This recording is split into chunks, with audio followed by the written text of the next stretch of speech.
So hello students, welcome back to my YouTube channel. और आज हम लोग पढ़ेंगे क्लास 10th बायोलॉजी आनुवंशिकता के बारे में। सबसे पहले इसमें एक टर्म दिया है आनुवंशिक लक्षण के बारे में पढ़ेंगे। तो सबसे पहले हम समझेंगे लक्षण क्या होते हैं। लक्षण को अंग्रेजी में बोलते हैं ट्रेट्स। ये ट्रेट्स क्या होते हैं, जैसे आपने देखा होगा कि आपके बालों का रंग, हेयर, आपके स्किन का कलर, आपकी आँखों का रंग, आई कलर भी किस पे डिपेंड करता है, आपके पेरेंट्स पे। और जो ये लक्षण, ये ट्रेट्स दिखाई देते हैं, इसे ही हम लोग क्या बोलते हैं, आनुवंशिक लक्षण, जो आपको अपने पेरेंट्स से प्राप्त हुए हैं। जैसे आप किसी के मम्मी के बाल बहुत ही सिल्की हैं तो उसके बाल भी सिल्की हैं, तो ये किस पे निर्भर करता है, पेरेंट्स पे। ठीक, तो इसी को हम लोग क्या बोलते हैं, आनुवंशिक लक्षण। जो अपने पेरेंट्स से प्राप्त हुए जो भी ट्रेट्स, जो भी लक्षण, उसे ही हम लोग क्या बोलते हैं, आनुवंशिक लक्षण। जैसे आपके एकदम जो नाक की संरचना है, मान लीजिए सेम टू सेम आपके मम्मा जैसी है, तो वो क्या हो गए, आनुवंशिक लक्षण हो गए। अब ये ट्रेट्स भी दो प्रकार के होते हैं, एक आनुवंशिक लक्षण और एक होता है उपार्जित लक्षण।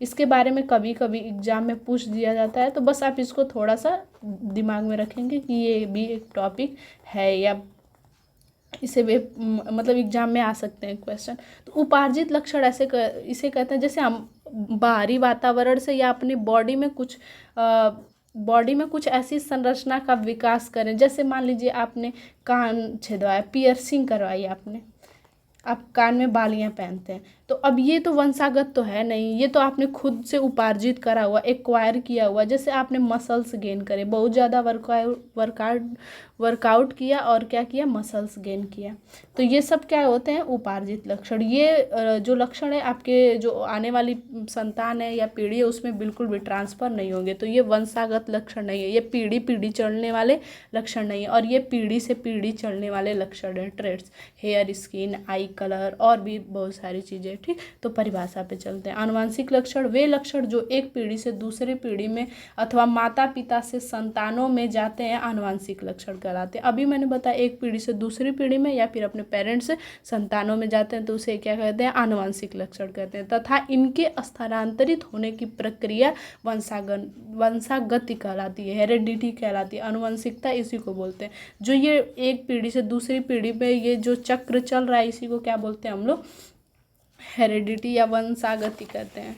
इसी को आनुवंशिकता भी कहते हैं। दोनों वर्ड सिमिलर होते हैं, आनुवंशिकता और वंशागति।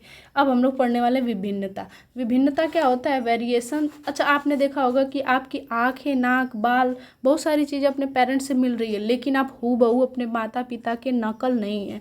आपके बहुत सारे चेहरे में, आपके बॉडी में बहुत सारे डिफरेंसेस हैं, वही क्या है, विभिन्नता है। देखिए इसकी परिभाषा, जब एक ही जाति के विभिन्न सदस्यों में आपस में असमानताएं पाई जाती हैं तो उसे क्या कहते हैं, विभिन्नता कहते हैं। विभिन्नता के कारण ही अनेक जातियां विकसित हुई हैं। यह लाभदायक तथा हानिकारक दोनों होते हैं। ये लाभदायक, जैसे मान लीजिए कि कोई बैक्टीरिया का निर्माण हुआ, बैक्टीरिया का जनन के द्वारा नया बैक्टीरिया का निर्माण हुआ, अब उत्पत्ति हुई मान लीजिए।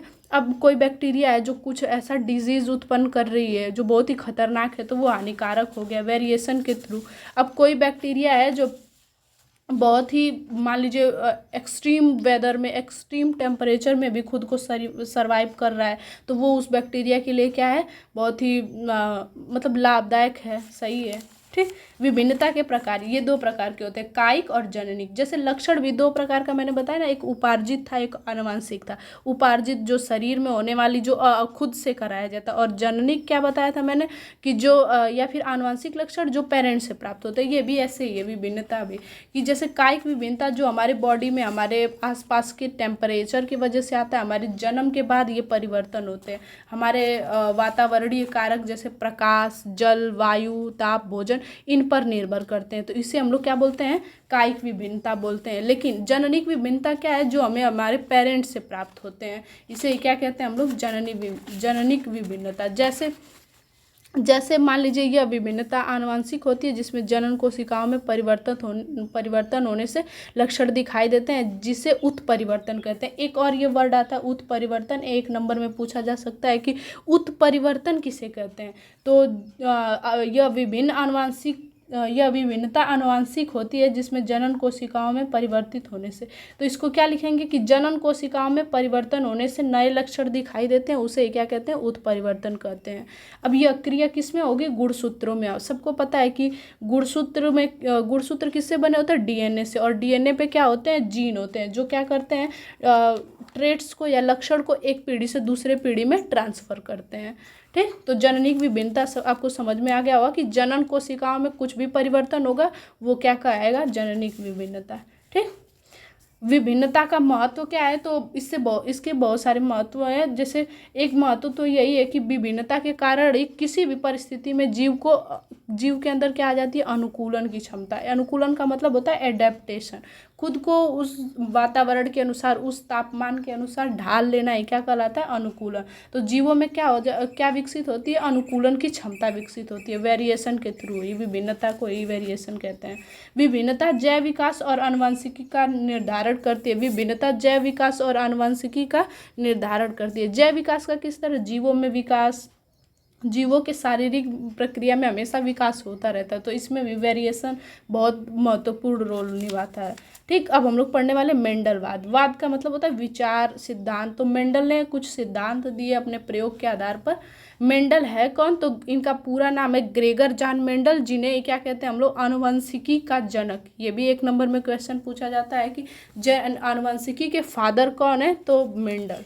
अब सबसे पहले इन्होंने अब मटर के पौधे पर, इनके बगीचे में मटर के पौधे थे जिनमें क्रॉस करा के, संकरण करा के बहुत सारे प्रयोग किए, उसे क्या कहते हैं हम लोग, आनुवंशिकी नियम। और अब इसमें थोड़ा सा पढ़ते हैं मेंडल का मटर के पौधे पर प्रयोग। मेंडल ने अपने प्रयोग में मटर के पौधे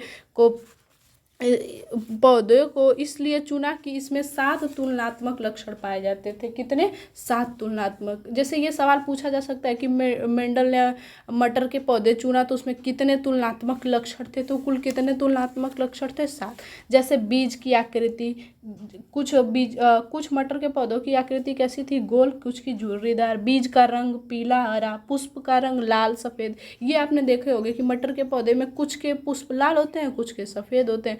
फली की आकृति, जो उसमें फल लगता है, जो ऐसे मटर की जो ये मटर जैसी संरचना, ये हमारी मटर होता है ना मेन, ऐसे करके समझिए। तो ये जो इसमें दाने लगे हुए हैं उसके हिसाब से कि जो फली है वो कैसा, फूला हुआ है या फिर पिचका हुआ है। फली का रंग हरा है या फिर कुछ हल्के हरे होते हैं, कुछ हल्के पीले जैसे होते हैं, तो वही हरा है कि पीला है। ठीक, अब इसके बाद पौधे की लंबाई कक्षस्थ है या अग्रस्थ है ना। और पुष्पों की स्थिति ये देखिए उल्टा हो गया। पौधों की लंबाई लंबा है या बौना है। पुष्पों की स्थिति कैसी है, कक्षस्थ है या अग्रस्थ है।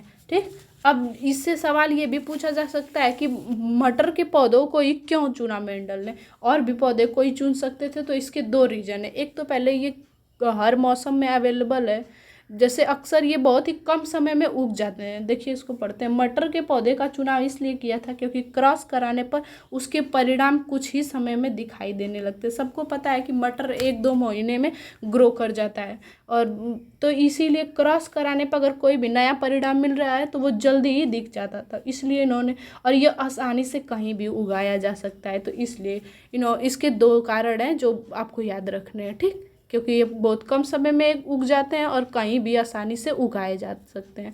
आई होप आपको ये वीडियो पसंद आई हो। अगर वीडियो पसंद आए तो एक लाइक ज़रूर करना, और अगर कुछ भी टॉपिक समझ में नहीं आया हो और अगर किसी टॉपिक के बारे में आप चाहते हैं कि मैं पढ़ाऊँ तो मैं उसको कमेंट करिएगा, मैं ज़रूर पढ़ाऊँगी, और एक लाइक तो बनता है।